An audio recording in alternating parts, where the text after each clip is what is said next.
Aí galera, hoje vocês vão curtir o primeiro Clássicos Brasil aqui no Clube Hípico de Santo Amaro, realizado pela Federação Brasileira de Veículos Antigos.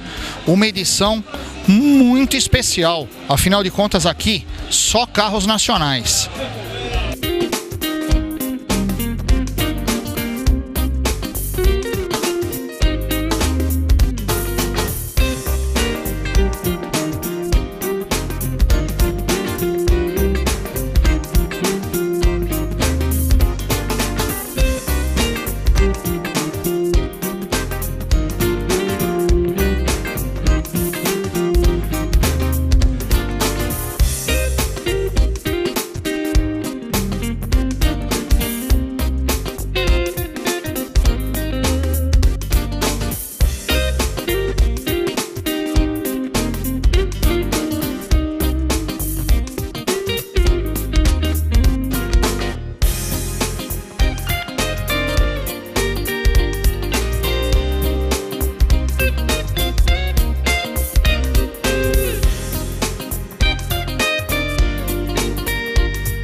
Bom galera, agora a gente está aqui com o José Ricardo de Oliveira, organizador do evento do Clássicos Brasil, e está aqui com um veículo único. José, primeiro, como foi a organização desse evento com um tema só de nacional, e depois você vai falar dessa exclusividade que a gente tem aqui. Em primeiro lugar, boa tarde a todos.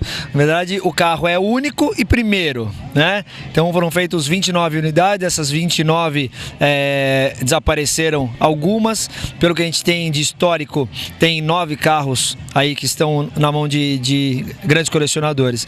A ideia de fazer um evento focado em clássicos nacionais é porque o carro clássico de alguns anos para cá se sobressaiu muito em relação ao antigo mobilismo. Está sendo muito cultuado numa faixa de idade aí de alguns proprietários entre 35 anos e 55 anos. Então, na juventude deles era isso que eles viam. Então, por isso a ideia de fazer um evento segmentado para carros nacionais. E como a gente vê essa gama de carros nacionais, modelos e marcas, a gente fica imaginando se os futuristas, os empreendedores de época tivessem tido o apoio que foram dados em outros países para outros empreendedores, o que a gente teria hoje no mercado, né? Com certeza, é uma pena, né? O Brasil não chegou a pensar nisso lá atrás, que tivemos grandes artistas fazendo grandes carros, principalmente os carros fora de série. Tivemos designers incríveis aqui no Brasil, que inclusive exportaram carro para fora, para a África do Sul, tudo. Então realmente não tinha investimento aqui. Na Argentina, por exemplo, tem uma coisa fantástica deles, que 1% de todo o imposto que eles arrecadam, eles colocam para um preparador para desenvolver o automobilismo daquele país, tá? Então acho que no Brasil deveria fazer a mesma coisa ou coisa parecida, justamente para incentivar e fomentar com que saiam carros realmente diferenciados. Por falar nesses artistas que tiveram, a gente ainda tem o Tony Bianco, que está lá terminando o seu modelo exclusivo, né, com 80 e poucos anos aí na ativa e trazendo mais uma novidade numa época de crise, né? O Tony Bianco é uma lenda, né? É uma lenda, visitei muito ele, aprendi muito com ele. Ele começou, na verdade, com o seu Vitor Lossaco, fazendo algumas peças de funilaria, né? O Vitor Lossaco é avô do Juliano Lossaco, que foi pentacampeão da Stock Car. Então o Tony é fantástico, ele tem uma mão assim impressionante, inclusive um dos carros que ele fez junto com o Oliveira Monarca tá aqui, né, que é o Monarca. Então é fantástico, se ele conseguir terminar ainda, né, com a saúde que ele tá, puta, ele vai deixar um legado assim muito bacana para a nossa história automotiva. E José, como vai funcionar o evento? Essa é a primeira edição, esse evento vai ser anual, como vai ser? Se vai abordar outros temas ou vai ficar focado na indústria nacional? Essa é a primeira de muitas, primeira resposta. Nós vamos fazer todo ano, comemorando o aniversário de São Paulo, o evento Clássicos Brasil, focado só nos carros nacionais. A minha empresa, que é a ZR Soluções Automotivas, trabalha com o evento já há muitos anos, já fiz todo tipo de evento, então já surgem propostas de fazer um outro modelo de evento, tá? Dentro desse mesmo escopo que nós fizemos aqui nesse evento. Mas a ideia é que o Clássicos Brasil perdure aí por vários anos, porque no ano seguinte, que é uma coisa que ninguém se tocou, no ano seguinte já tem algum carro que vai ganhar a placa preta que está completando 30 anos. Por isso que nós temos uma ala de futuros clássicos, tá? Para justamente fomentar com que as pessoas guardem os carros que vão ser a história da nossa indústria automobilística.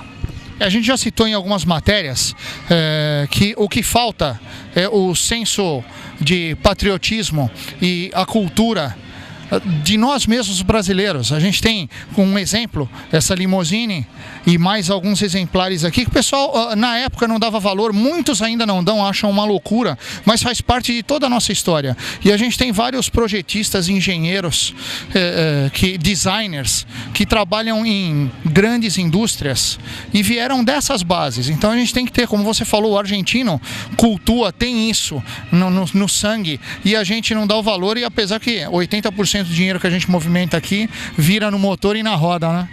Eu vou fazer um comentário aqui de que as pessoas podem encarar como um apelo, que até pode ser, que eu assino embaixo. As montadoras tinham que se mexer para ter a história deles aqui no Brasil. Uma delas é a Fiat. A gente tem 3 carros que é do acervo da Fiat aqui.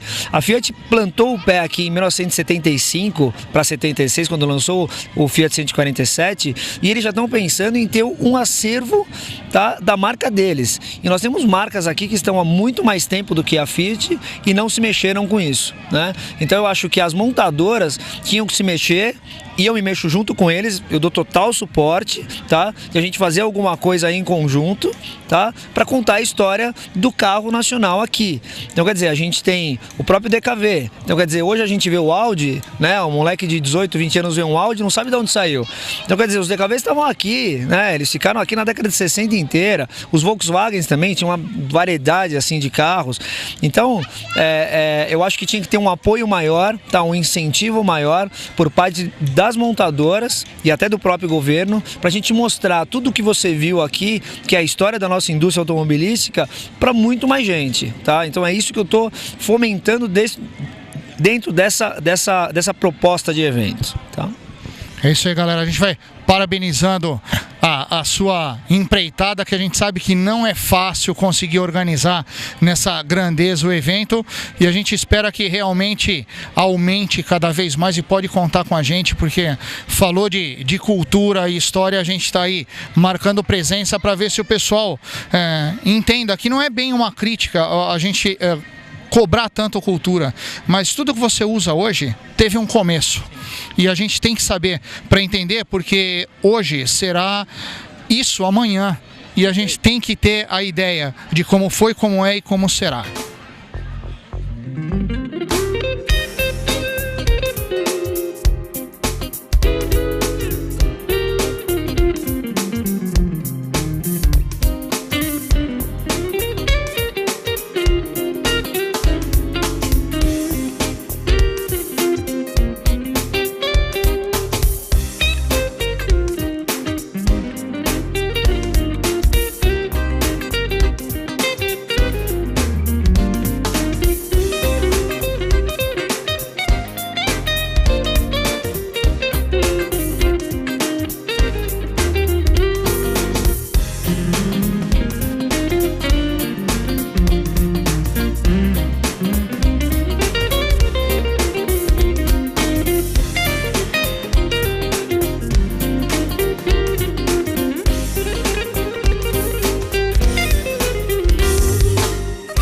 Bom, galera, agora a gente está com o João Siciliano, da JS Autos Antigos, que trouxe esse exemplar aqui, único.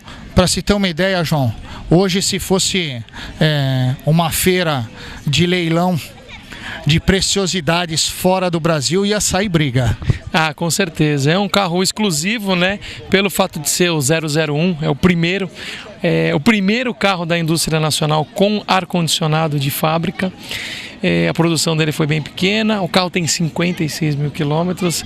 Eu acho que ia dar uma briga boa aí de lances. Se fosse um leilão, ia dar uma briga boa de lances. Lá os cobras iam se olhar torto, ia ter gente perdendo a amizade, viu, João? Ah, perder a amizade acho que não, mas acho que ia ter alguma faísca, sim.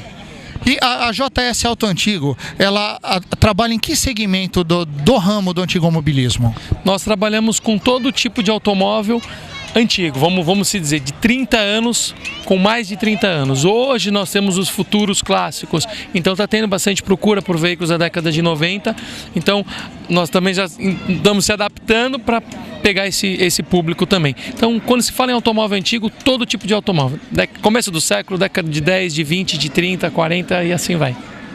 E o pessoal, quando viu algum desses exemplares andando na rua, na época, comparando com os importados, deviam ter achado, nossa, que loucura. Muitos desdenharam e acharam que nunca ia valer nada. E a gente sabe que todo artigo de coleção, tudo que for guardado com cuidado, tem um preço agregado e tem uma história para ser contada, e a gente sempre cobra isso, porque o brasileiro já teve uma grande refinaria que plantou esse refrão, né? Sim. O brasileiro apaixonado por carro, e a gente não tem nada de apoio das autoridades que ajudem a gente a trabalhar. Só nós que gostamos de história e do antigo mobilismo é que fazemos esse trabalho, e a gente fica beliscando aí o povo para entender que isso tudo tem uma base, formou muita gente.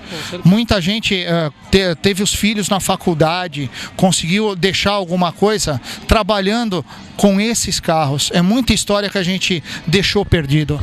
Eu sou um exemplo. Meu pai trabalhou com isso, foi acho que um dos pioneiros há mais de 50 anos. Nós tivemos o primeiro museu do automóvel em São Paulo, isso vamos se dizer já lá nos anos 60, 70. Depois o meu pai teve que fechar o museu porque não se tinha apoio. Aí nos anos 90 fundou um segundo museu, mas infelizmente aqui no Brasil a gente acaba não tendo tanto apoio, né? Então vai meio que na raça. Mas está entrando muita gente nova, o pessoal está guardando os automóveis, restaurando, dando valor, e vamos ver se futuramente aí as autoridades abram os olhos e tomem conta, né? porque o tamanho do Brasil, a indústria que nós temos, temos alguns museus, mas todos eles com um incentivo próprio. Não existe nenhum museu, nenhuma coleção com incentivo do governo, alguma coisa assim. Nem montadoras. Teve algumas montadoras que começaram, mas você acaba tendo, não sei te dizer, mas você acaba tendo meio que uma barreira por conta de governos, alguma coisa de incentivos. Eu não sei ao certo, não posso dizer a fundo, mas acaba tendo essa barreira. É isso aí, galera. Vocês conheceram João Siciliano da JS Autos Antigos.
Bom, galera, agora a gente vai conversar um pouquinho com o Roberto Suga, presidente da Federação Brasileira dos Veículos Antigos.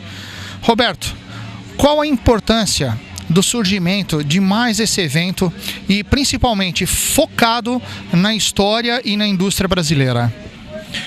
A verdade acontece o seguinte: o antigo mobilismo tem crescido não só no Brasil, mas no mundo inteiro.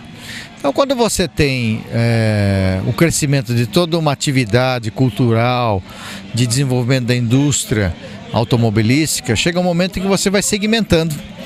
E aqui está o resultado disso. Por quê? Porque o hobby do antigo mobilismo, que é o nosso hobby do carro antigo, está crescendo, cresceu, não só aqui, como eu disse, já no mundo inteiro.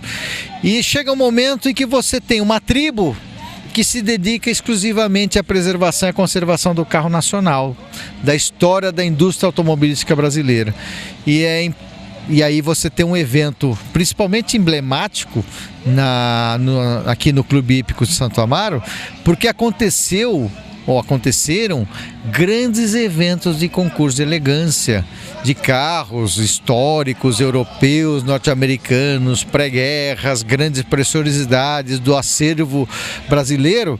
E você tem agora aqui um evento em 2015 para mostrar o que foi a história da indústria automobilística brasileira. Eu acho muito importante isso, porque em uma inovação, por quê? Porque, na verdade, dentro do Hemisfério Sul, eu não conheço nenhuma iniciativa, eu participando de grandes eventos da Federação Internacional de Veículos Antigos, eu não vejo nenhuma iniciativa de nenhuma entidade, nenhum clube de países onde não sejam tradicionalmente europeus, de indústria de automóveis europeus, americanos, norte-americanos, você ter a criatividade, a inovação, o desafio de conseguir fazer um evento só de carros da indústria automobilística do seu país. E nós estamos aqui num evento exatamente para isso, para resgatar, estimular, preservar aqueles carros que foram produzidos pela indústria automobilística brasileira. Nós tivemos grandes multinacionais fabricando carros, estão aqui carros de produção, e mais do que isso, quando nós tivemos o fechamento das importações de automóveis, grandes empreendedores, sonhadores, desafiadores de construir carros para atender um público que queria um carro diferenciado, ter aqui em modelos de fibra, talvez em latas, carros que poderiam atender um público que queria ter um carro personalizado e que não poderiam ter, por uma imposição de governo, importar carros mais exclusivos, carros mais sofisticados. Então, estar aqui no Clube Hípico Santo Amaro com uma exposição de carros nacionais, carros brasileiros, conseguir mostrar para o público visitante a importância da indústria automobilística brasileira é um fato importante para o antigo mobilismo brasileiro, e muito mais estar assim como um grande feito para um clube, que é o Chrysler Clube do Brasil, como clube patrono, membro da Federação Brasileira de Veículos Antigos. E o que você falou, a gente vai colocar uma parte. A gente já comentou numa entrevista que a gente ainda tem na atividade um desses idealizadores, sonhadores, o Tony Bianco, que está artesanalmente fabricando mais um modelo com toda a idade e vivência que ele tem, com plena saúde, deixando um legado, e um louco por um modelo também brasileiro no Rio de Janeiro, voltando com um modelo mais atualizado do Miura, sofrendo, a gente sabe a batalha que é, principalmente aqui no país onde não se tem apoio de nada, e resgatar uma marca e voltar a fabricar essa marca é um desafio muito forte, e um evento como esse ajuda muito, dá muita força à voz dos que ainda sonham com isso. A gente sabe que nós ainda temos, como a indústria automobilística brasileira é uma coisa dos anos 50 e 60, nós ainda temos lendas vivas aqui, idealizadores, sonhadores, empreendedores que desenvolveram modelos realmente importantes, personalizados, para atender uma demanda que não podiam ser atendidas por falta da importação que o governo impôs, de importar carros mais personalizados. Então, é ainda importante a gente importante a gente poder resgatar esses grandes empreendedores, grandes designers que criaram. Você vê alguns modelos de carros aqui que foram criados por empreendedores, por designers, que só aqui no Brasil que nós temos, né? Por uma imposição de governo de proibir importações, nós conseguimos desenvolver uma indústria da automobilística diferenciada. Eu posso até afirmar com muita convicção de que o Brasil, com toda essa importância do parque automobilístico brasileiro, do seu parque industrial,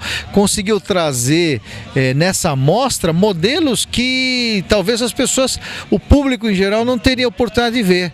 Como Brasília, todo mundo lembra da Brasília fabricada pela Volkswagen do Brasil, só que tinha uma Brasília, um modelo idealizado nos anos 60, que poucos conhecem, o Monarca, como está aqui, e outros mais, o Shark, e outros, com certeza, que nessa primeira edição nós conseguimos trazer modelos muito diferenciados, modelos muito personalizados, que foi do empreendedorismo do brasileiro, mas que nas próximas edições vão acontecer eventos que vão conseguir e fazer com que os colecionadores brasileiros possam trazer aqui e fazer a mostra do quê?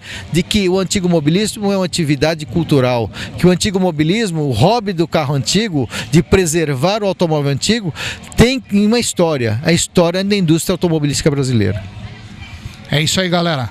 Vocês curtiram Roberto Sulga, presidente da Federação Brasileira de Veículos Antigos.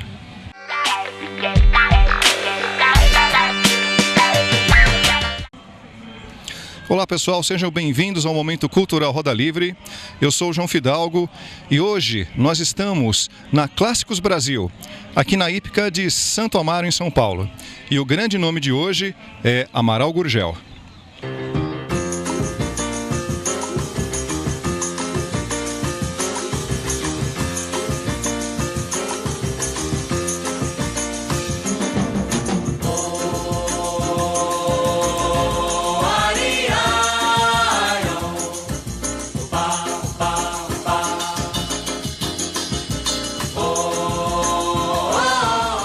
Em 26 de março de 1926, nascia então João Augusto Amaral Gurgel, um nome conhecido por muitos aqui no Brasil.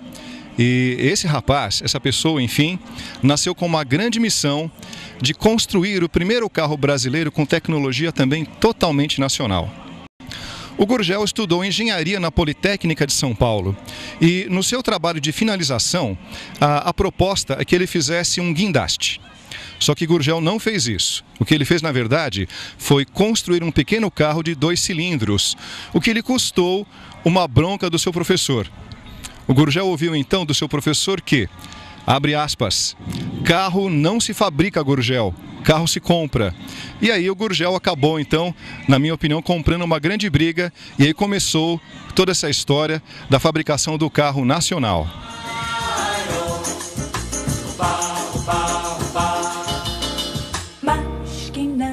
Sai da minha frente que eu quero passar, pois o samba está animado, o que eu quero em São Paulo.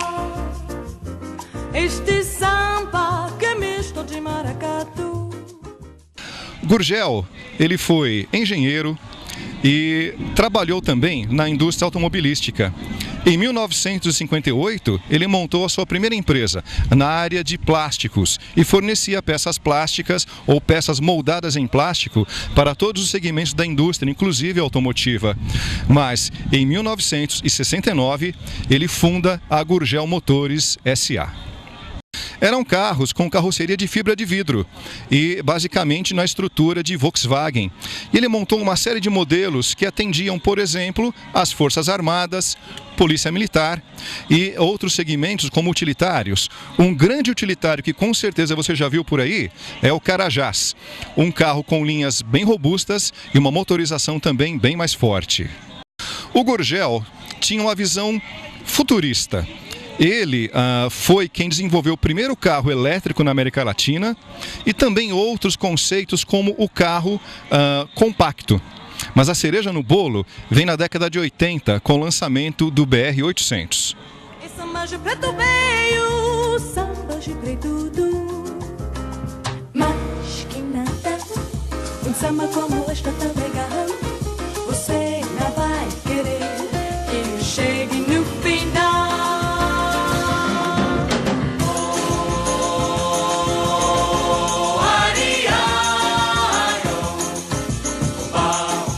Infelizmente, a fábrica fecha as portas em 1996, derrotada pelas grandes multinacionais. Com certeza, o trabalho de Gurgel estava incomodando algumas pessoas, não é? Lembra até um pouco a história de Preston Tucker. Gurgel nos deixa em 30 de janeiro de 2009, onde ele falece na sua residência em Rio Claro. Mas ele deixa o seu legado. É só você prestar atenção nas ruas de São Paulo ou em outros estados do país que você vai encontrar um exemplar de Amaral Gurgel circulando por aí. Então é isso, espero que você tenha gostado. Fica o nosso abraço ao Amaral Gurgel, nossa homenagem ao Amaral Gurgel e um abraço à sua família. É isso aí, pessoal. Valeu, um abraço. Bom, galera, a gente vai ficando por aqui hoje. Não esqueça, acesse nosso site www.hotgarage.tv.br ou então mande seu e-mail para contato@hotgarage.tv.br, se cadastre no nosso e-mail e fique sabendo tudo o que acontece no mundo do Hot Garage. E a semana que vem, galera, a gente está aqui novamente. Valeu!